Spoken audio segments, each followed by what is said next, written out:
Shadow IT. It's been around forever. We all know it exists. We've all been sort of comfortable with it up to a certain point, but technology that moves faster than ever and one that everyone wants is now really the time to look away. Human in the Loop starts now.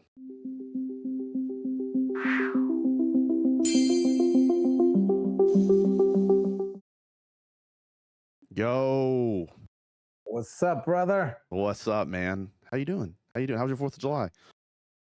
Banging. It was pretty good.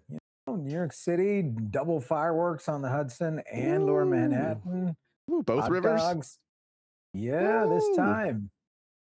Hot dogs. We got crazy traffic, parties on the street, standard stuff. How about you? The standard stuff that I would always look for in my 20s, but as a ripe old man of 41, I love it because the neighborhood behind mine does fireworks. So I can just go on my back porch and just sit out there. Look. Let me clarify. All that was happening while I was watching from my roof. Yeah. Right. We've all seen fire. Like, don't get me wrong, I love fireworks, but the crowds. I'll go to a crowd when it's a rabid soccer match. I'll stay at home when it's fireworks, or take my son on the back porch. It sounds great. I know. Well, what are we talking about today, dude? We are talking about everyone's favorite subject that no one wants to admit, right? Shadow IT. Man, or Shadow AI? Shadow AI, right? That's the better way to put it, right? Because it's just the next evolution. But man, is it at scale? I know. Shadow AI somehow sounds way more riskier than Shadow IT.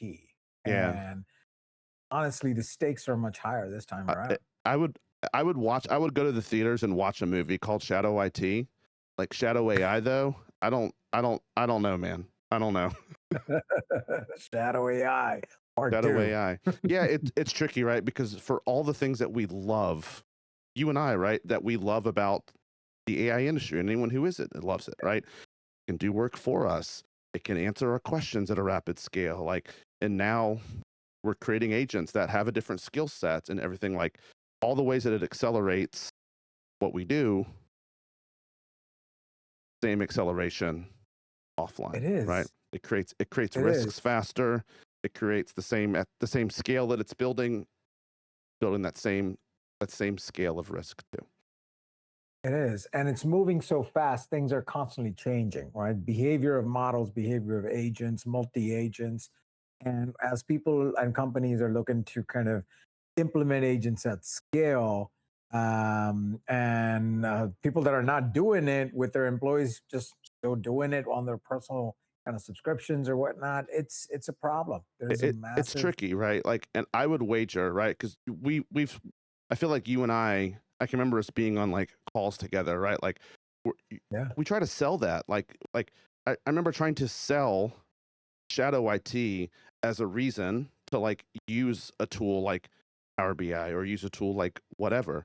And it's tricky. We talked about this a couple weeks ago when we were talking about responsible AI that goes hand in hand to this, and there'll be some carrier from last week's token maxing too, about the cost of not doing ends up being the cost, the bigger cost if you're caught, right?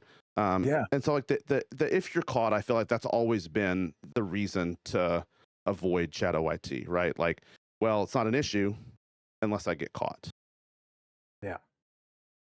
Right. Well, if you get caught with this, the risk surfaces are really great. It's a major risk surface for data exfiltration, all kinds of things. So the cost of something happening is quite high. Right. I think of historically, right, Shadow IT, the way that I most know Shadow IT is through business intelligence. That was my upbringing, right? Data and analytics, specifically BI was my bread and butter.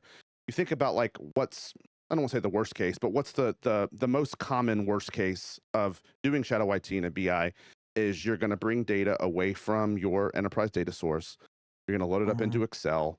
You're going to do your own analysis, right? Single version of the truth no longer exists. But that data, it's going to live in an Excel file on a user's machine, right? Maybe on a OneDrive. We might be making decisions off of false information, but the risk of that data something happening isn't all that big. But now, Yeah. shadow AI, like, and I think like we should probably land on a definition of shadow AI. Like, I think of shadow AI as um, using a model a model or a system that my company hasn't approved to Right. do my AI Yes. work, right? All of a Yeah. sudden, like, Yeah.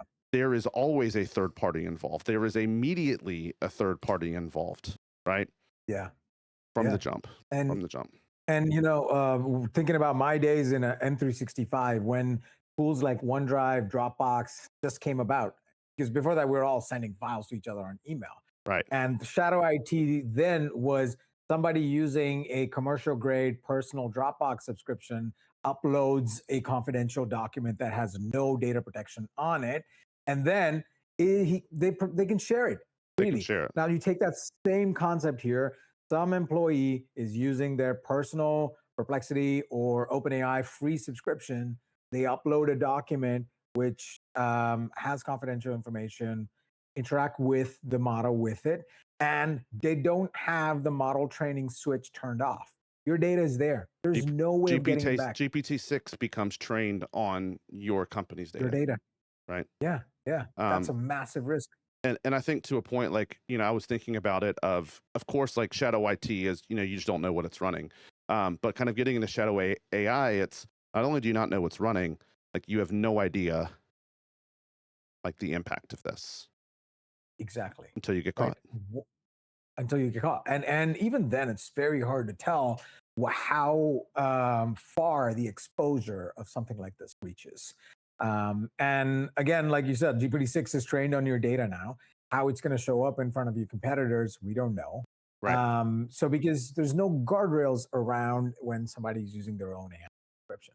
Yeah, it's tricky, right? So where do I see shadow AI coming in? I'm curious your thoughts about this, right? Like I think the easiest one to think about for me is like in the browser, right? Of like, hey, if I don't have access to asking ChatGPT or asking Claude or whatever, I'm gonna go and I'm gonna get that answer because I know either from my personal experience or because maybe I had a Claude Teams license.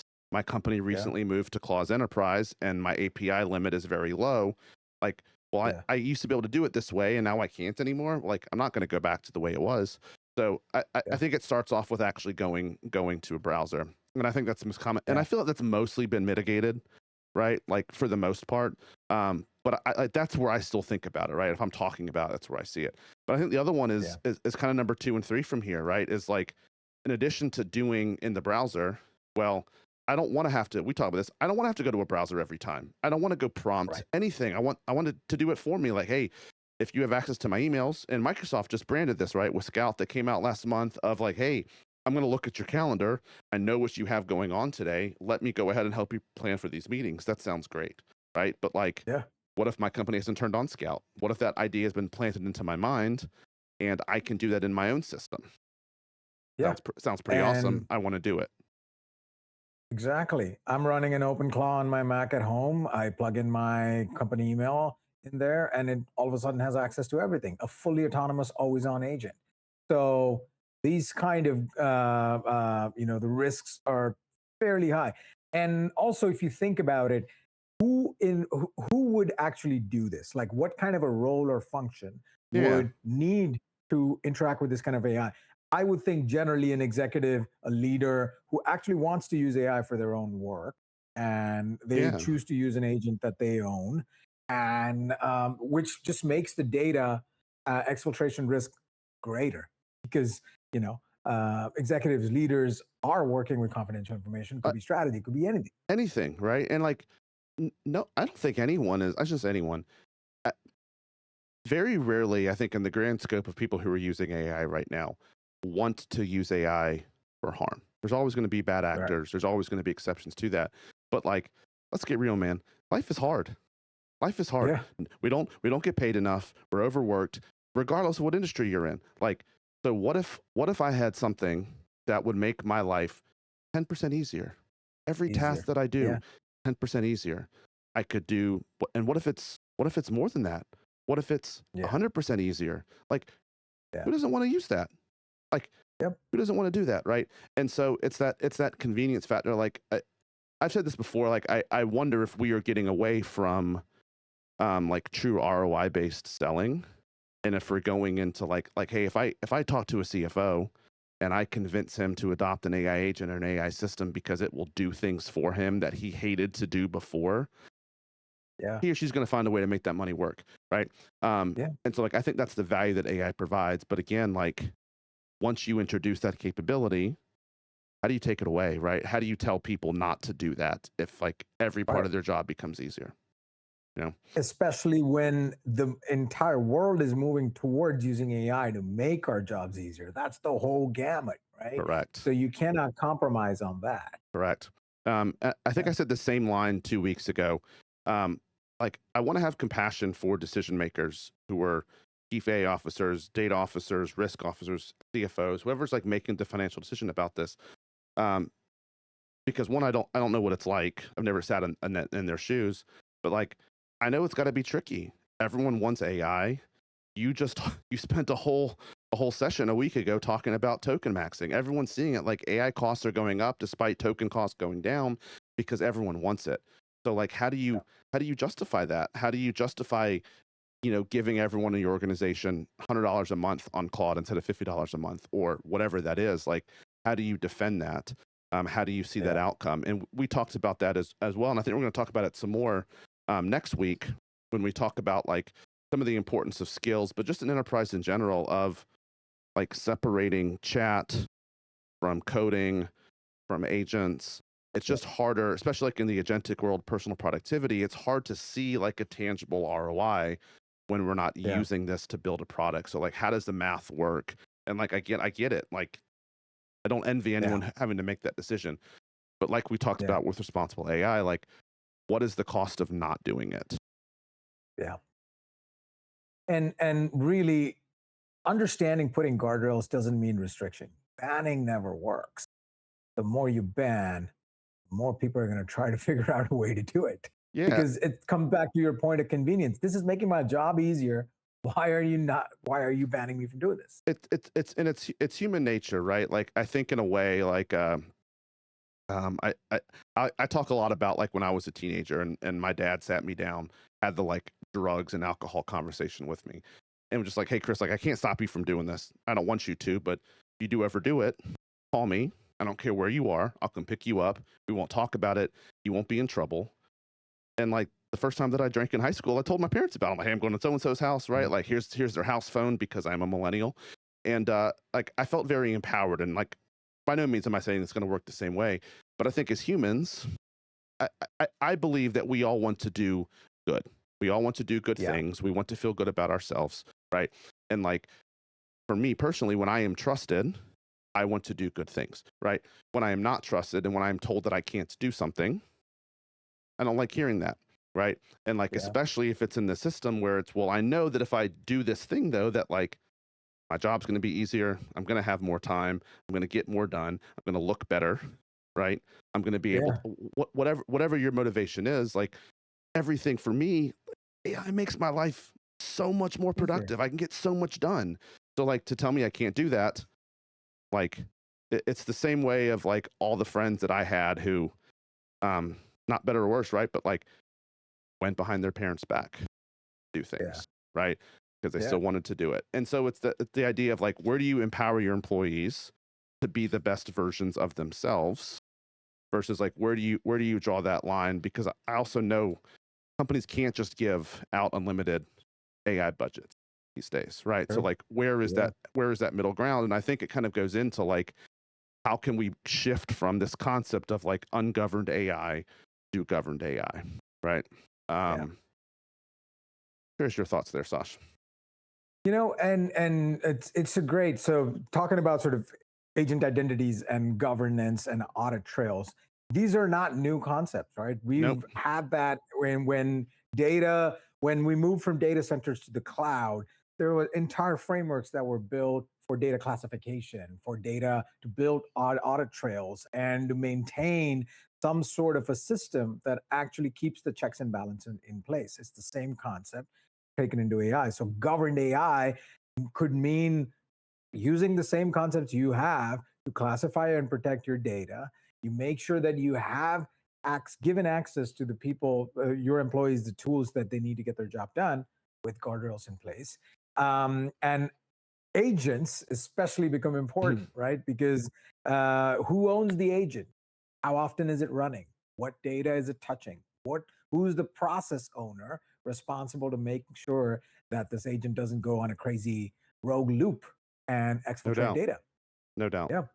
Yeah, So it's tricky, man. It's tricky, but like I feel like you and I keep saying this over and over again. Like nothing is new right now. There's nothing nothing's new new. happening, right? Except the actual technology, but everything surrounding that technology, same. People, process, Dude, technologies, guardrails, systems, shadow boom. IT, costs. Like we could go on, and we do keep going on and on from episode to episode, right? Like nothing changes here. It's just like It's with the anything, same. If the you, faster you move, yeah, the more people want it, the higher risk of that it creates, and the bigger yeah. cost of if I don't do something now, right, to increase profit, to increase margin, whatever, like what is my risk posture or Yeah. what could happen later?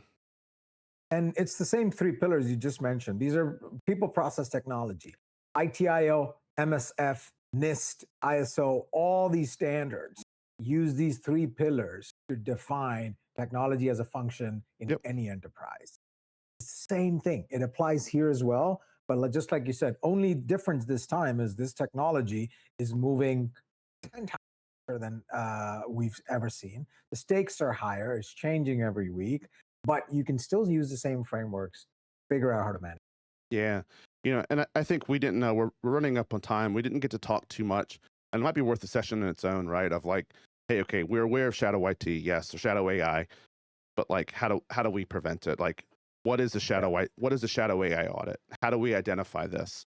And I don't know a good answer, right? I don't, right? We could get into like some of the better tooling like in the Microsoft framework around ways to identify that, around ways to kind of encourage that. Like you and I were talking, I wonder, like I know with Microsoft Purview, the way they kind of solve that for Power BI, exporting and taking data offline is introducing like sensitivity labels. And if you classify data in Power BI as highly confidential, which your tool has defined, organizationally as like, I can't edit this data. Well, if I pull that into Excel, it's going to inherit that and I can't edit in Excel. Like my Yeah. guess is this is baked into Agent 365. I just can't prove that. So I don't want to speak it, but I think it is like, I don't know how to answer it. Right. And I don't want to Yeah. pretend that I do, but like to your point, the banning of just like not giving people access, like, and I think That's leaders not have going to to know work. that. I think leaders have to know Yeah. what's going on, right? But again, like if they can't point to a metric, but they can point in saying Yeah. that like margins are higher, again, like I don't envy in that situation and tough, man. But Yeah. It the is. risk, And, the so, risk. like you said, some of these tools are still being built out, some of it's still being baked in, but the framework still exists. And I think for agents, I always tell people if you build an agent, you should build an agent monitoring system, evaluation system when you're building that. There should be no agent running in production without a harness that allows you Period. to trace, Period. period. Do not do it. No matter if it's a small agent or a multi-agentic workflow. So same kind of concept applies here too. Yeah. So don't ban it. Be smart about it. Use the frameworks we know. People, process, technology. Yeah. And stay curious, right? Like how can how can you as a leader empower your employees to do good Yeah, things, to work smarter, um, while understanding the full picture, right? So let's see. So yeah, this is week 3 of this enterprise AI series. Talked about sort of the same thing. We talked about responsible AI. We talked about the importance of token maxing. We talked about shadow IT. So now that you've implemented all these things for your organization, Sash, how can we start to create more repeatable frameworks so that we can reduce yeah. spend, reduce tokening, stay in the kind of framework that we've done? Like, what are some ways to do that? And are we going to talk about that next One week, of the maybe? things, yeah, man, you and I have talked about this agent skills.